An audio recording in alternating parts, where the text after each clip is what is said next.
Olá, estudantes. Então, nessa aula, nós vamos trabalhar a questão da formação da identidade cultural.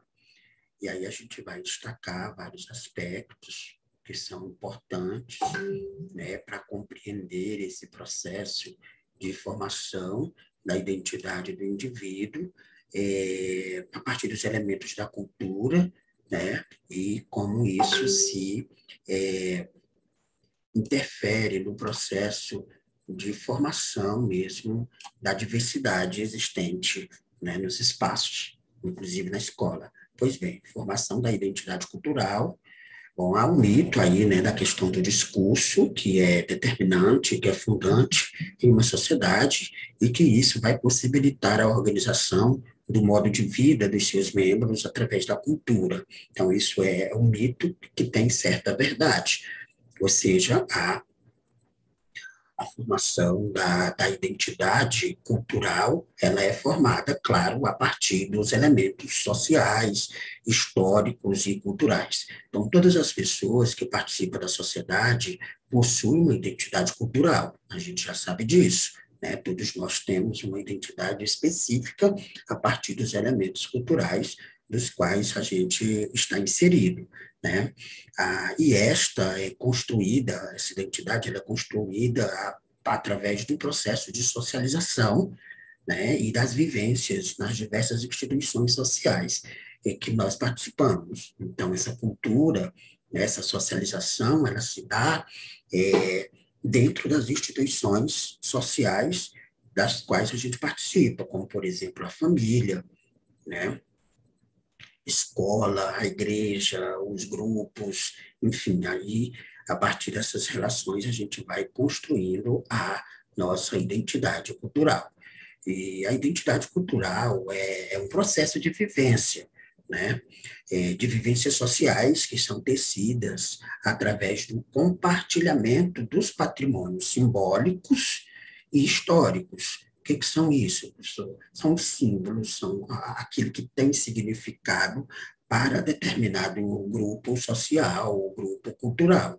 Por exemplo, para uma família, é importante que se tenha ali a questão de sentar à mesa para todo mundo fazer as refeições. Isso tem uma simbologia. Para outra família, isso não tem tanta simbologia. Já que vai ter de elemento simbólico é, por exemplo, a criança ou qualquer que seja a pessoa da família sempre pedir a bênção aos pais, aos mais velhos, enfim, são patrimônios simbólicos e históricos. Histórico porque vai sendo passado aí, né, de um processo para outro, de geração para geração. E simbólico porque aquilo tem um símbolo, aquilo tem um significado específico. Então, a partir desse compartilhamento dos patrimônios simbólicos e históricos, a gente vai construindo a nossa identidade, pelos quais nos sentimos pertencentes a um grupo ou a uma cultura específica. Então, a partir dessa simbologia, desse patrimônio simbólico histórico, a gente vai se constituindo como um indivíduo dotado de uma cultura específica, né? Então, cada família, cada cultura, cada sociedade, dependendo do local, do tempo, da religião, de vários aspectos, vai constituindo o seu jeito de viver, ou seja, a sua cultura, e isso influencia de maneira significante na formação da nossa cultura, da nossa identidade cultural. Então, aqui a gente tem, né, ainda para dizer que identidade cultural, ela se dá no processo de desenvolvimento psicossocial, psico porque é psicológico, depende do indivíduo, do seu comportamento individual, mas também é social. Por isso, o psicossocial, esse desenvolvimento psíquico, a partir das relações pessoais, do meu comportamento social, melhor, do meu comportamento individual, que é psicológico, mas também é social, que é o comportamento a partir do meio social, ou seja, a psicologia estuda o comportamento individual, sociologia estuda o comportamento social.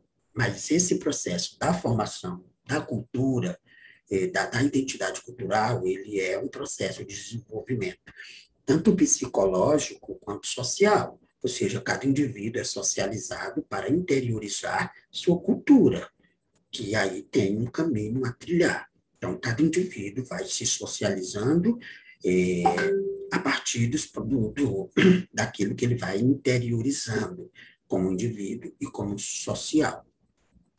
Então, a cultura, ela modela o indivíduo, ela vai dizendo como o indivíduo vai se constituir, né? Então, ela modela o indivíduo, mas, ao mesmo tempo, ela é modelada pelo indivíduo. Ou seja, ao passo que o indivíduo sofre influência da cultura, né, da sociedade, vai sendo modelado por ela, ele também pode modelar essa cultura, né? Ele pode ir construindo uma cultura do jeito que ele acha que é coerente, e essa cultura vai influenciando na sua formação identitária e dos outros também.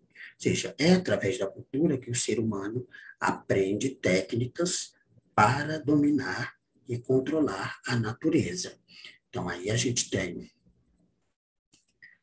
mais uma compreensão de que a cultura ela é determinante aí, praticamente, né, na construção da identidade cultural e individual do sujeito. Certo. Então, falamos aqui da identidade cultural, que é construída no processo de socialização, onde a gente vai interiorizando esses aspectos da cultura e vai ficando cada vez mais claro os caminhos que a gente precisa trilhar. A cultura, ela modela o indivíduo e é modelada por ele, conferindo-lhe uma identidade. Ou seja, o indivíduo é constituído pela cultura. Quando a gente nasce, já existe um processo de cultura aí existente.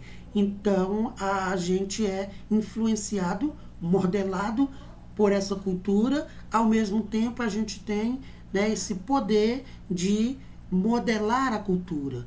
Então, a cultura influencia na nossa formação como indivíduo. Ao mesmo tempo, nós, como indivíduos, podemos influenciar e modelar a cultura. Por isso que algumas coisas, alguns hábitos culturais, alguns valores tradicionais, do ponto de vista da cultura, que não serve mais, confere ao indivíduo, né, fazer essa transformação, essa modelagem para uma nova cultura, né, que se necessita construir. É através da cultura que o ser humano aprende técnicas para dominar e controlar a natureza, né? Eu já disse a vocês em um outro momento que a cultura é a ação do homem na natureza. Resumindo, cultura é aquilo que o homem consegue, né? Aquilo que o homem consegue transformar a partir da natureza, né? Então, o indivíduo age sobre a natureza, transformando coisas, construindo coisas, e essas coisas que sofrem a ação do homem, aí é cultura. Mas isso não é só isso. No momento que o homem age sobre a natureza, transformando as coisas, ele também vai se transformando, porque ele vai absorvendo hábitos, valores, costume, jeito de ser, né? E aí ele vai mudando a natureza ao mesmo tempo que ele vai se mudando. Então, a formação do indivíduo se dá a partir da estrutura social, né? Como a gente já disse, isso também em outros momentos, a estrutura social, mas né, a inculcação é as ideias que são nos colocadas, inculcada de cuca, da cabeça, né? Então, a estrutura social que a gente está inserido, ela vai formar a nossa identidade cultural, vai nos formar como indivíduo. Ou seja, porque nessa estrutura social já existe uma forma de pensar, uma forma de viver, uma forma de se organizar, de pensar e tal. Então, essas ideias, né, pertencentes a essa estrutura social, elas serão nos inculcadas, serão transmitidas, serão internalizadas, né? Inclusive, querendo nós ou não, o processo é muito violento, inclusive, assim, no sentido da gente dizer, não, mas eu não quero isso, mas isso não serve para mim, né? Então, algumas coisas, elas são impostas e aí a gente vai formando a nossa cultura, né? A cultura individual, o jeito de viver, de pensar e tudo mais. Aqui a gente tem a cultura, né? O gênero social na formação da identidade. Mais uma vez, dizendo que a cultura é como se fosse, assim, o elemento gêneros de gênesis, de origem, né, social da formação da identidade. Ou seja, a cultura é o elemento, né, mais importante aí do processo da nossa formação como pessoa, como indivíduo. Por quê?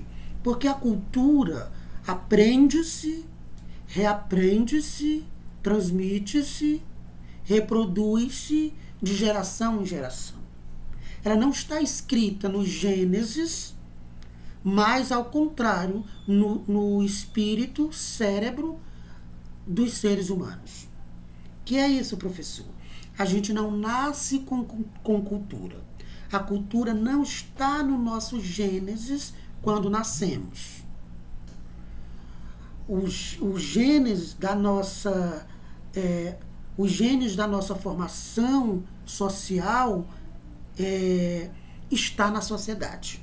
A gente não traz, né? Nós não trazemos quando nascemos na nossa formação genética, nós não trazemos, né, esses genes da nossa formação cultural. A gente vai encontrar isso aonde? Na sociedade, né? Não está escrito no Gênesis, mas está onde? Está no espírito e no cérebro dos seres humanos. Então, é aí, na forma de viver, né, no comportamento dos seres humanos.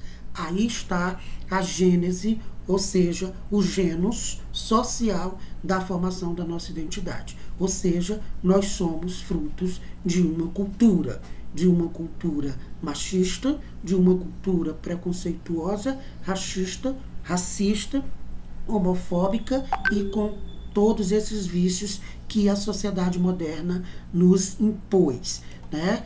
Nos impôs. Então, eu não estou dizendo que a gente não é culpado da gente ter esse comportamento. Claro que somos, porque o processo, ele é psicossocial. Então, tem a minha contribuição como indivíduo, mas tem muita contribuição da sociedade, porque transmite para a gente.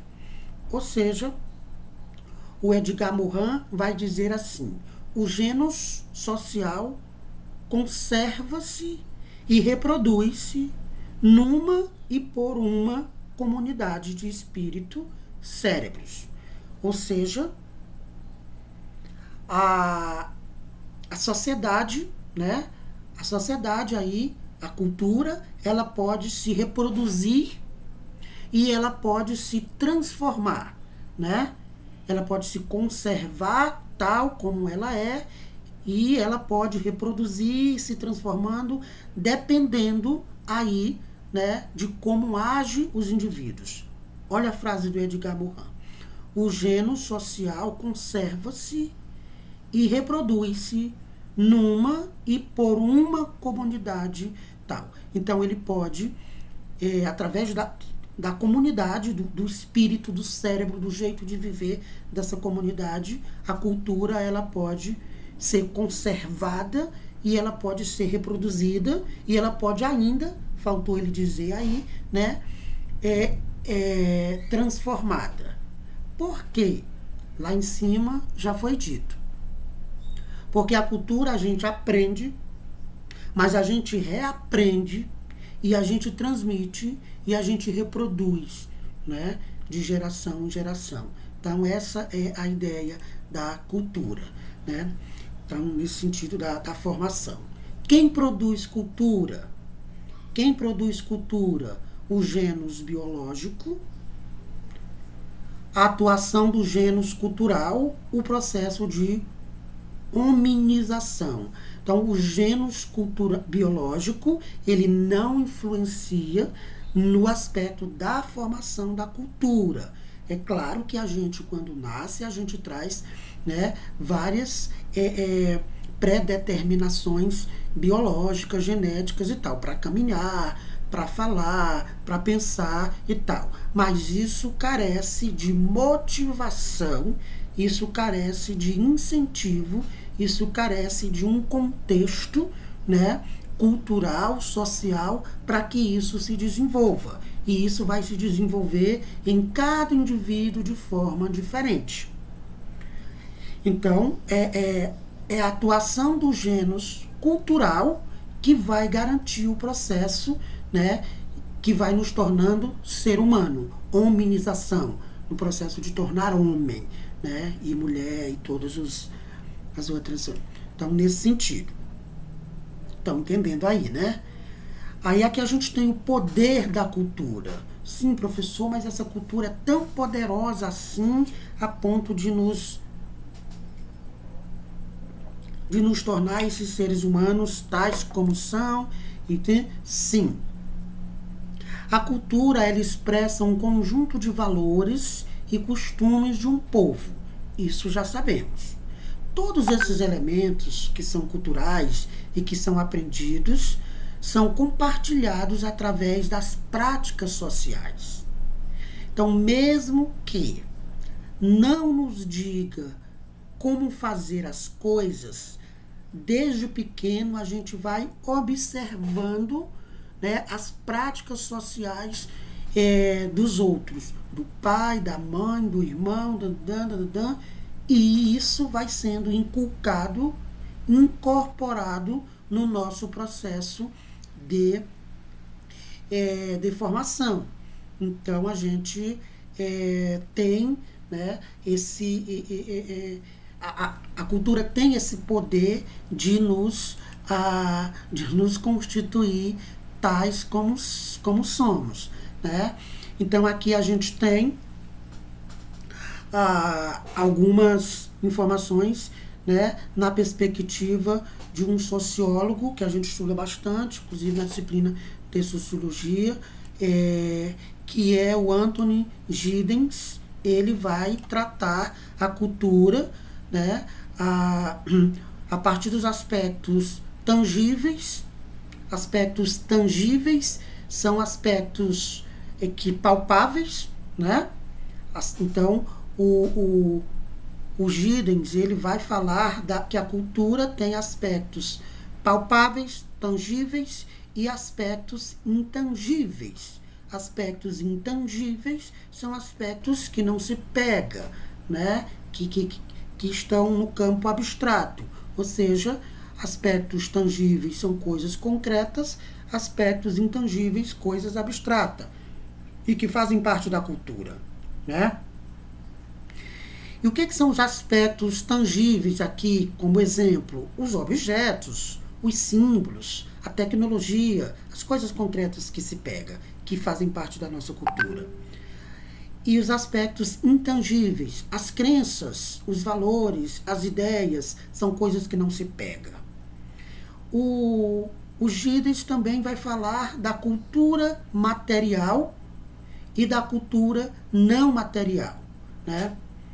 Na verdade, o Villanova vai falar da cultura material e da cultura não material, né? Nessa mesma reflexão. Eles pensam muito parecido. Então, a gente tem aí a cultura material, é aquilo que se pode pegar, muito parecido ali com os aspectos tangíveis.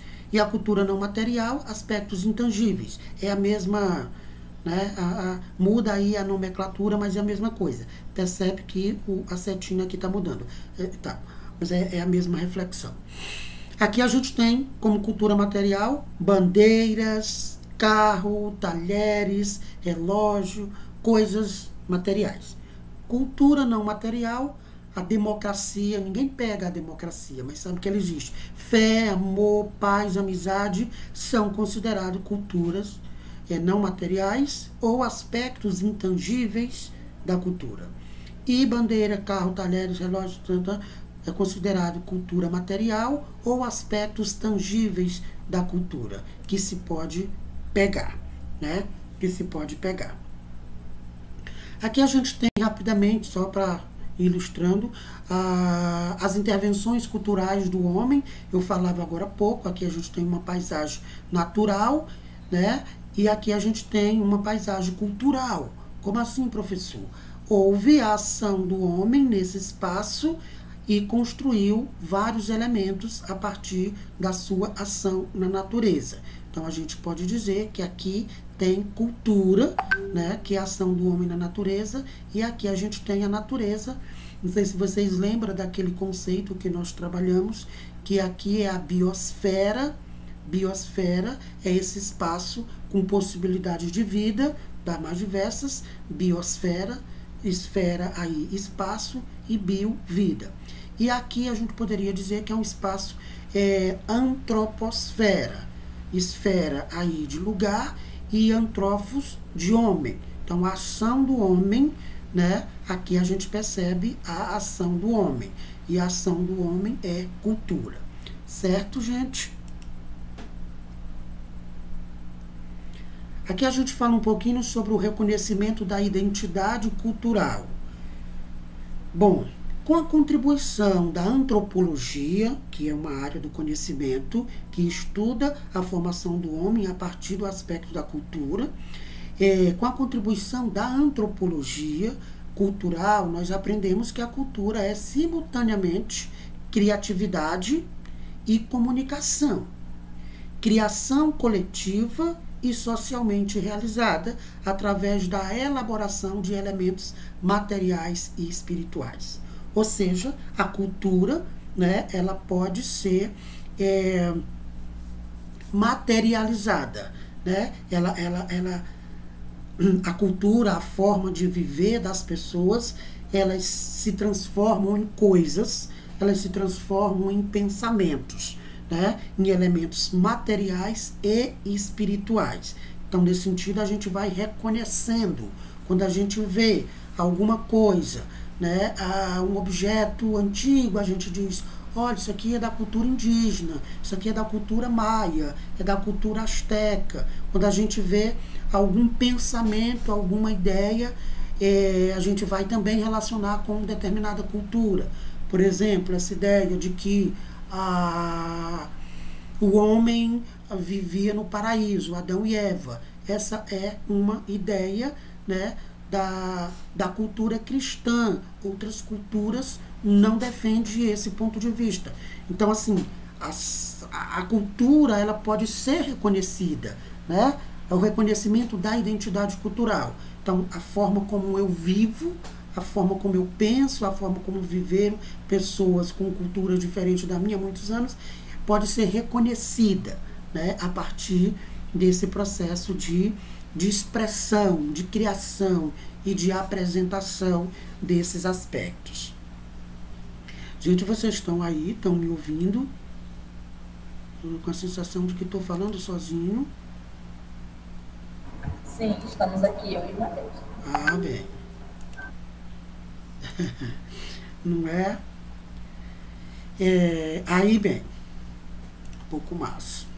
Então é isso, o processo de socialização e de formação da identidade cultural, ele se dá diariamente, através da vivência das relações sociais, que são banhadas aí nas raízes do discurso fundante do povo, da cultura, do mito, das crenças, daquilo que se defende, daquilo que se acredita. Então, esses processos de socialização, eles são aí, né, fundamentados pela forma de viver de determinada família, de determinada cultura. A gente tem os valores e as normas na formação da identidade cultural, né? também não é de qualquer jeito. Tem coisas que pode, tem coisas que não pode.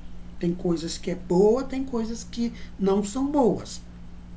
São os valores e as normas na formação da identidade cultural. Não é bagunçado assim. Desde muito pequeno a gente aprende, né, que isso pode, que isso não pode, a norma é essa, tem que se comportar assim, tem que respeitar. Então a gente vai sendo também aí influenciado por essa ideia de valores e de normas na nossa formação. Não se dá de qualquer jeito. Bem, os valores sociais, eles são ideias abstratas, claro, né? Os valores, ninguém pega nos valores, mas eles existem, então são abstratas, e define o que deve ser considerado verdadeiro e correto em uma cultura. Então, os valores é aquilo que vai dizer, olha, isso está certo, isso não está certo, isso é errado, isso é correto, não. Para uma família, um determinado comportamento pode não estar certo. Para outra, aquele mesmo comportamento pode estar certo. Então, vai depender aí muito da cultura, da forma como esses valores foram passados. Por exemplo, para uma família, pode ser muito forte essa ideia de que a mulher fica em casa, mulher não trabalha fora. Homem, sim. Homem não vai para a cozinha. Quem vai para a cozinha é a mulher. Então, por exemplo, né, a gente tem famílias ainda, grupos que pensam assim. Mas a gente tem outros grupos, outras famílias, outras religiões, outras etnias, que esses valores são diferentes. Ou seja, né, o que é correto aqui pode não ser correto ali. Então, eles buscam conferir sentido e direcionar as práticas sociais. Então, os valores servem para isso, né? Para dar sentido e poder direcionar. Isso aqui pode, isso aqui não pode. Isso aqui está certo, isso aqui está errado. As normas sociais, elas promovem a incorporação dos valores e da cultura através das regras de comportamento. São coisas diferentes. Valores é uma coisa e normas são outras. As normas, elas vão dizer, né, o que é valor positivo, o que é valor negativo. Então, as normas, elas vão promover a incorporação dos valores e da cultura através das regras. Então, as normas vão estabelecer as regras. Esse valor pode, esse valor não pode. Xingar não pode, outra família já pode, esse valor pode. Então, são as normas, aí, a partir das suas regras, que vão dizer, né, como devem ser os comportamentos. Por exemplo, uma família, todo mundo xinga naturalmente, né? E outra família, não, aqui não pode xingar. Então, esses são valores que são construídos e aí eles são apresentados através das normas. Olha, aqui em casa tem uma regra, né? A norma daqui de casa tem uma regra que diz não pode xingar. Pronto. Xingar não é um valor positivo aqui para nós, entendeu? Então, por exemplo. E aí a gente tem as mentalidades históricas e culturais. Nossas práticas sociais, ou seja, os nossos comportamentos e os nossos hábitos, eles são fundamentados em normas culturais. Já entendemos isso. A fala, o movimento, os gestos são influenciados por fatores culturais, ok? Já sabemos disso. Os valores e as normas sociais de um povo, eles mudam. Eles mudam. Os valores há muito tempo, né? Era agora pode mudar. Vai mudando através do tempo. Com as novas práticas sociais desenvolvidas por homens e mulheres, criam-se mentalidades novas. Ainda bem. Já imaginou? Há 20 anos, 30 anos, quando a moça perdia a virgindade, nossa, era um valor para a família. O pai ficava, toda a família era desonrada, não sei o que acabou, né? Simplesmente porque a menina perdeu a virgindade, né? As mentalidades mudam, porque as mentalidades são históricas e culturais, e isso muda com o tempo, os valores e as normas mudam, ainda bem. Então, hoje, essa ideia, por exemplo, da virgindade aí já não é, né, um valor apresentado da mesma forma que era há muito tempo. Da mesma forma, por exemplo, alguns anos atrás, 40, 50 anos, quando a mulher separava, né, do marido. Então, todos olhavam para ela como, fazia era xingar, dizia isso é uma separada, como se a separação ali fosse uma coisa ruim. Então, era um valor daquela sociedade que a mulher se permanecesse casada, mesmo que fosse maltratada, então, ela nasceu para casar, então ela não pode separar. Se ela separar, ela está enfeiando a sociedade. Isso muda hoje, né? Ainda bem que as mentes novas aí, né, vão aparecendo nesse processo de mudança que é constante, né? E aí, alguém tem algo a dizer?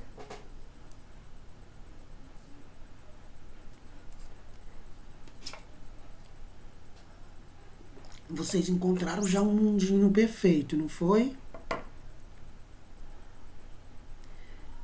Vamos lá. Aí aqui, depois de falar disso tudo, a gente começa a ir para essa questão da diversidade cultural, né? Que é a parte que nos interessa muito também.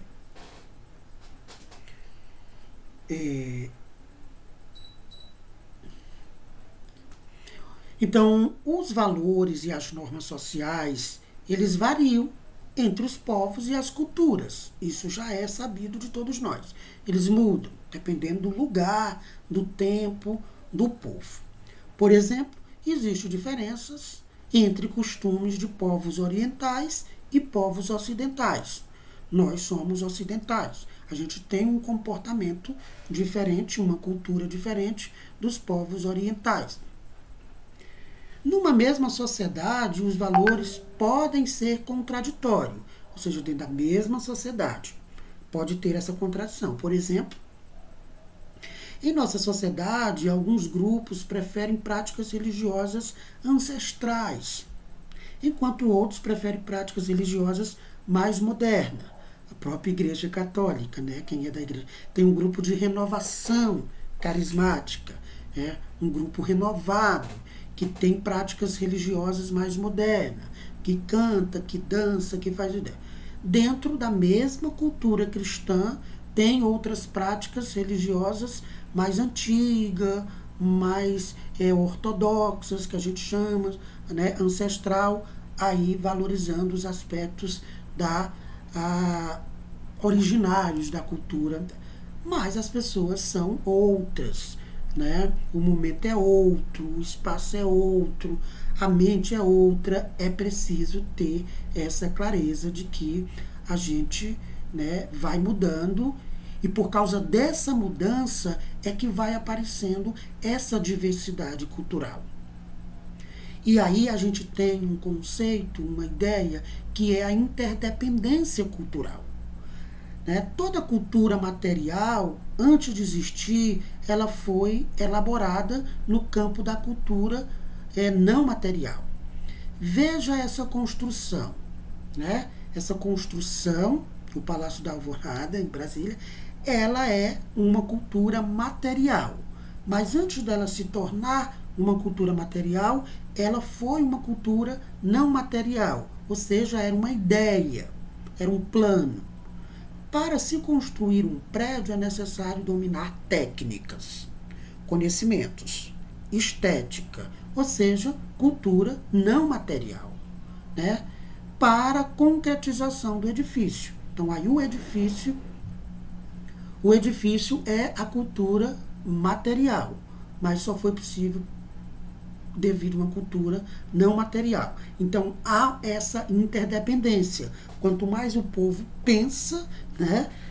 Quanto mais o povo avança nesse aspecto da cultura não material, mas poderá avançar na cultura material, porque isso, né, a cultura não material, ela se materializa a partir exatamente da ação do homem sobre os elementos da natureza.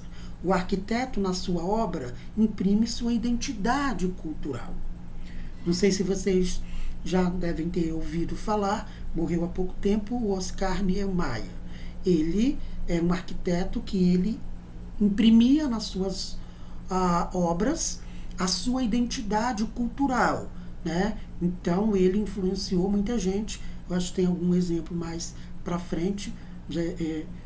A gente ouve falar, a gente conhece, eu conheci algumas obras dele pessoalmente, e aí a gente conhece, isso aqui é Oscar Niemeyer, né? Então, lá do Brasil tem essa tendência e tal, que trabalha com concreto armado, no caso dele, né?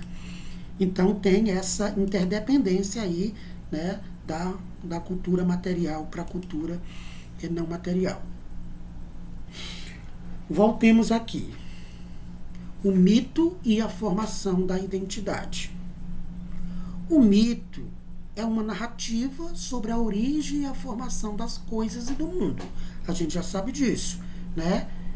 O mito são histórias nem sempre verdadeiras, são fábulas, né? Mas elas são transmitidas a partir do discurso, da fala, de uma narrativa. Então, o mito é uma narrativa sobre a origem e a formação das coisas no mundo. Na cultura ocidental, nossa cultura, fomos influenciados pela tradição judaica. Fomos influenciados pela tradição judaica cristã, que são as duas linhas de pensamento que influenciaram a nossa forma de pensar. Hoje nós somos basicamente influenciados pela tradição cristã, mas antes do cristianismo tinha o judaísmo. Então, o judaísmo vai fazer nascer Cristo, né? E aí, com as profecias e tal. E aí a gente é influenciado pela cultura, pela tradição, a gente chama judaico-cristã, da Grécia Antiga e tal. Depois Roma, tá? Veio Cristo e mataram Cristo, e nesses 2000 anos de Cristo para cá, todos que nasceram, né, de Cristo para cá, que nasceram no Ocidente, não é no Oriente, não é no Japão, na China, na Coreia, não, para cá, na Europa, influenciado aí pelo pensamento europeu, né, da Grécia, de Roma e tal. Então, a gente é influenciado por esse pensamento, né? Por essa forma de pensar cristão, mesmo não acreditando, né, em Deus, mas a gente é influenciado por isso. Imagina um indivíduo que não acredita em Deus, mas na hora que sofre um negócio diz, ai meu Deus, né? Porque está introjetado na formação cultural essa ideia cristã. Então, quem nasceu ali de 2000 para cá, 2000 não, de Cristo para cá, foi influenciado, né? Então, temos aí 2020 anos. Os nativos que viviam em terras brasileiras, por exemplo, os tupis, os guaranis, os tamoios, os tupinambás, os caetés, dentre outros, eles sofreram uma intervenção profunda dos portugueses na sua identidade cultural, principalmente na sua religiosidade, né? Então, imagine, já tinha 500 anos de cristianismo, já tinha 500 anos, 1500 anos de cristianismo no mundo quando o Brasil foi descoberto, foi invadido. E aí essa cultura, né, cristianizada, essa cultura cristã, ela é trazida para o Brasil.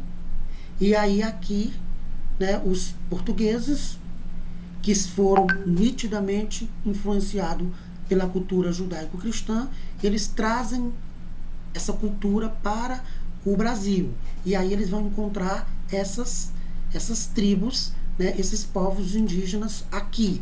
E aí eles impõem essa cultura, né, cristã, do cristianismo. E um dos principais elementos aí, né, é a questão da religiosidade. Claro que eles vão influenciar na língua, na forma de comer, vão pedir para os índios se vestir, vão pedir para os índios, né, mas essa questão vai ser muito forte, a questão da religiosidade. Vão fazer com que os indígenas, eles neguem os seus deuses, as suas crenças no sol, na terra, na água, não sei o quê, e passe a professar uma outra religiosidade, né, baseada aí no cristianismo, ou seja, Deus Pai, Deus Filho, Deus Espírito, toda essa ideia aí. Então isso né, começa aí o processo de formação, né, do nosso povo, da nossa identidade, que é onde a gente vai chegar daqui a pouco, certo? O mito modelando a identidade cultural, né? Então a gente vê que o mito, né, a religião não deixa de ser uma forma mítica de pensar que vai modelando a identidade cultural das pessoas. Por exemplo, aqui o gárgula, que foi colocado na catedral, no alto da torre de uma catedral na Alemanha. Então, gárgula é de uma mitologia, né? E aí a gente vê que tem sempre essa relação com o mito, com as histórias contadas e tal. Ok? Agora, para ir finalizando, a gente vai tratar de alguns conceitos muito importantes, é necessário ser entendido, vai cair na prova, Então, vamos entender aqui o que é aculturação.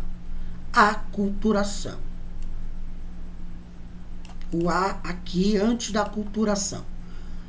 O processo de aculturação se dá pelo contato de duas ou mais matrizes culturais, que é o que a gente vai falar daqui a pouco. Matrizes culturais. Pelo contrário de duas ou mais matrizes culturais diferentes. Isso é, pela interação social entre grupos de culturas diferentes, sendo que todas ou uma delas sofre mudanças, tendo como resultado uma nova cultura. Ou seja, o que é aculturação, professor? Foi o que nós sofremos. É o que nós sofremos ainda hoje. Por isso é interessante para a gente entender que tudo isso tem a ver com com o meu jeito de ser, com a minha diferença, com os aspectos que me diferenciam dos outros. Aculturação é quando duas ou mais culturas se fundem e uma interfere na outra, elas se misturam, chegando ao ponto de ter só uma cultura. Se torna uma nova cultura.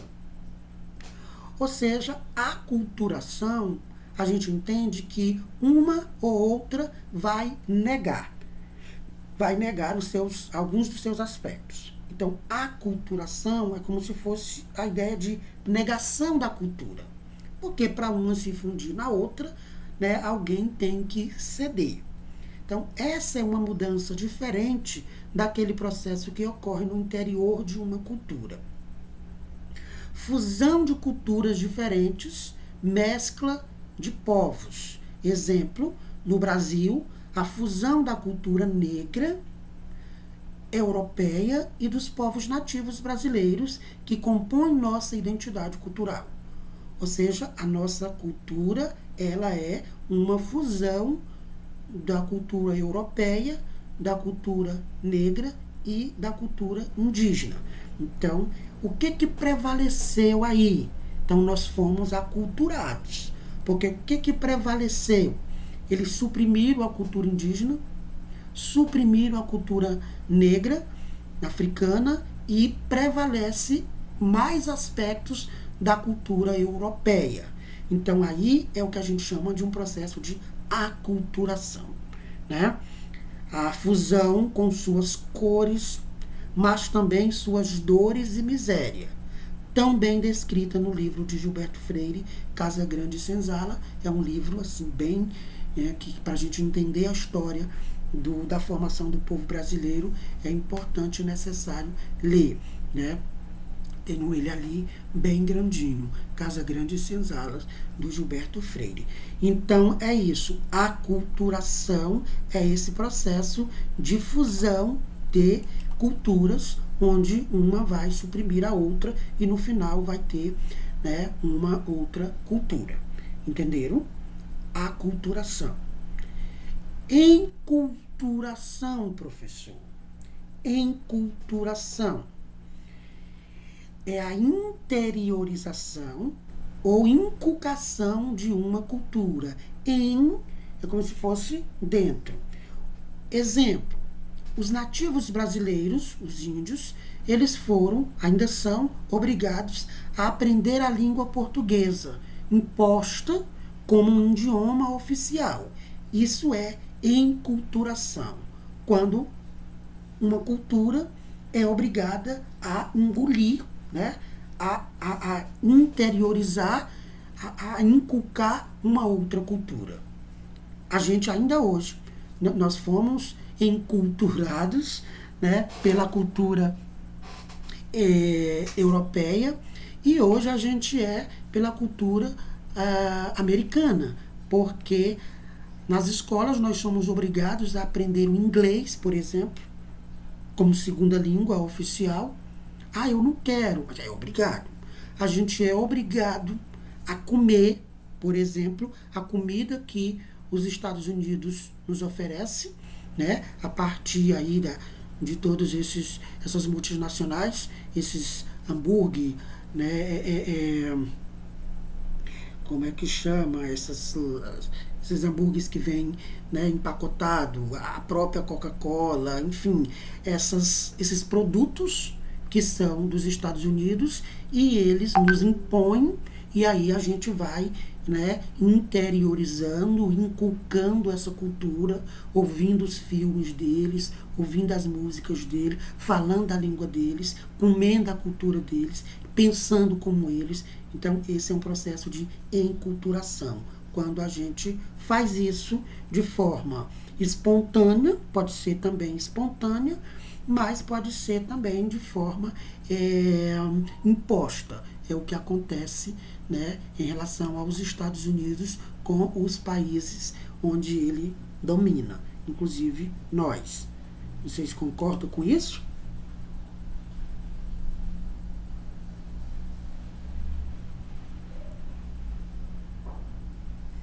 Mateus disse que foi na igreja lá, que ele tá...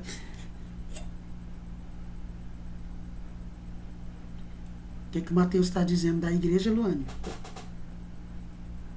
Que quando ele estudava lá no IFMA, aí ele foi lá nessa igreja. Ele foi participar de um evento, aí foram passar, conhecer os pontos turísticos e foi na igreja. Aí na hora que ele veio mais, ele falou, eu já fui lá. Ah, tá, legal. Muito bem, entendi. Certo, então aí, né, aculturação e enculturação são conceitos parecidos, mas são diferentes. E, quase fechando aqui, a gente tem subcultura. Subcultura.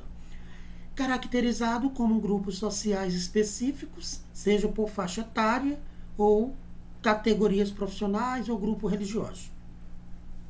Subcultura é como se fosse assim um grupo cultural dentro de uma cultura. Por exemplo, um grupo religioso, um grupo de profissionais, um grupo de idosos, enfim. Nossa identidade cultural é forjada em diversas subculturas.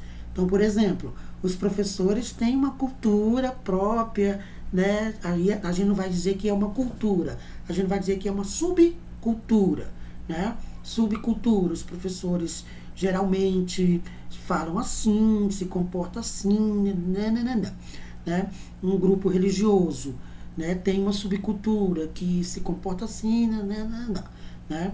As pessoas com, né, determinada idade, os mais jovens, né, entre eles, tem uma subcultura que eles falam assim, né, e tal. Vivem assim, têm esses comportamentos. Então é isso. Subcultura é um grupo específico ali dentro de uma cultura, né? Então é tranquilo.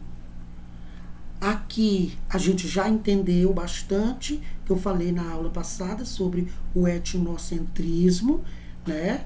Etnocentrismo é quando uma etnia se coloca no centro e acha que é mais, que é melhor, né, do que a outra. Então, voltando aqui para o Gides, que nos ajuda a entender isso, ele vai dizer que etnocentrismo é a prática de julgar as outras culturas comparando-as com a nossa. Não é para comparar no sentido de dizer que é melhor ou que é pior, mas que é diferente, viu? Então, quando uma cultura se sobrepõe à outra, aí é o etnocentrismo, como, por exemplo, os Estados Unidos faz conosco, que eles se acham melhor. E, às vezes, até a gente acha também que ele é melhor.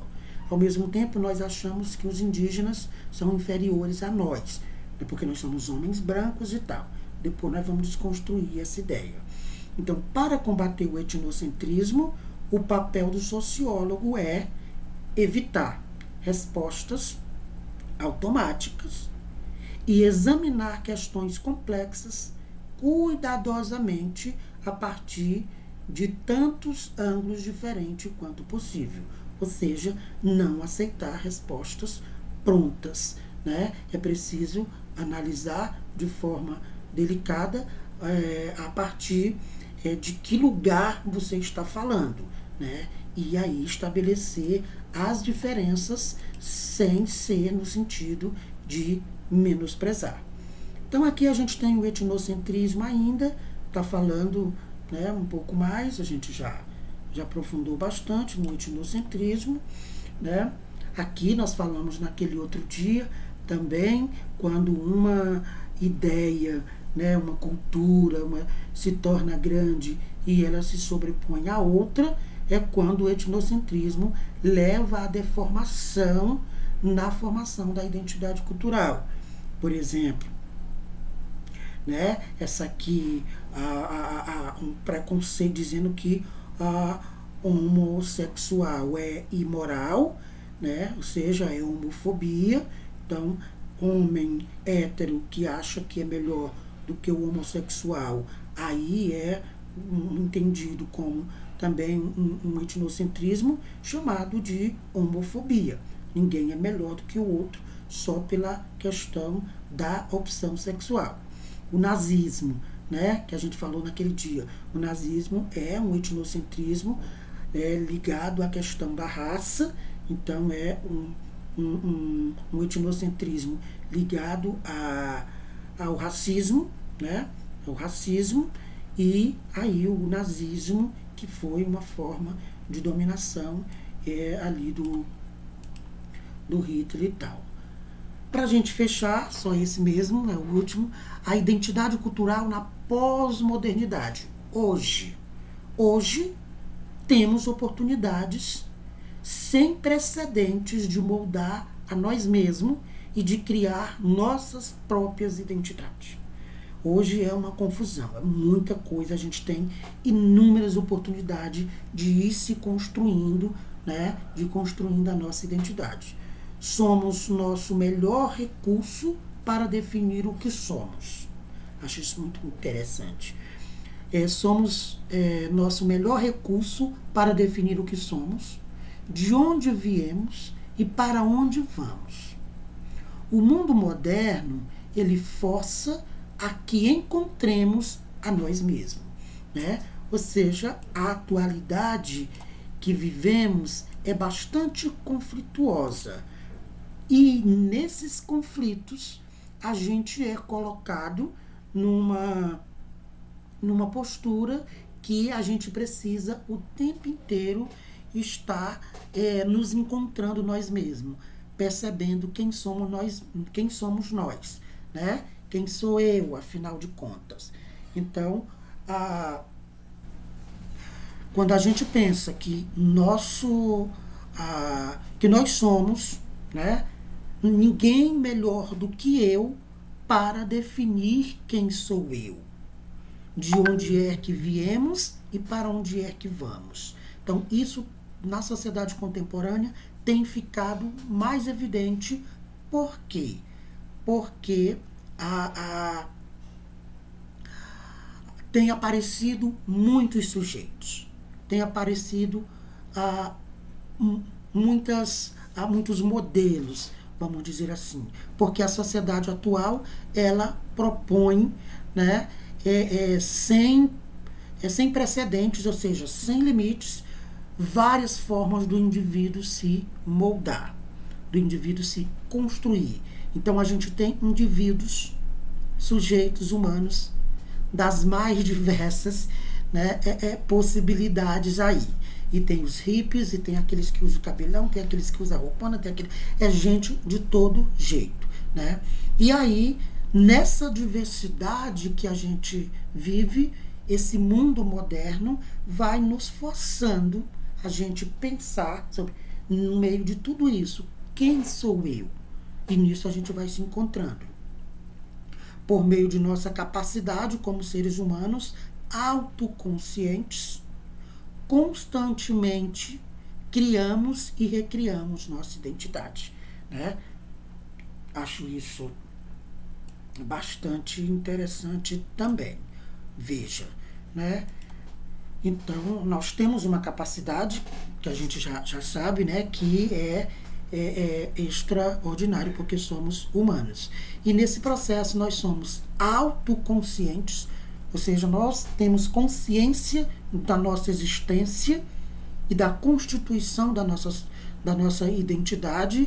E aí, por isso, pelo fato da gente ter consciência, né, da nossa identidade, nós podemos criar e recriar ela sempre que for possível. Então, hoje, não se admite mais a pessoa dizer assim, eu sou assim, eu nasci assim, eu cresci assim, vou morrer assim e tal. Não. Hoje, o indivíduo é extremamente sabido, né? É extremamente evoluído, ou seja, ele é autoconsciente, por isso ele não pode se agarrar em posicionamentos tradicionais e dizer eu sou assim, pronto e acabou. Então ele vai dizer eu sou assim, mas não acabou. Eu sou assim hoje, mas amanhã poderá não ser, né? Então essa é a importância, né, que a gente queria dar para essa reflexão, no sentido de dizer a nossa identidade cultural e pessoal, ela não está definida. A sociedade, a cultura vai influenciar, vai praticamente determinar a minha identidade, mas eu, como um sujeito que pensa, posso ir me modelando, posso ir me constituindo, né, tal como eu quiser, né? Então, é isso por agora.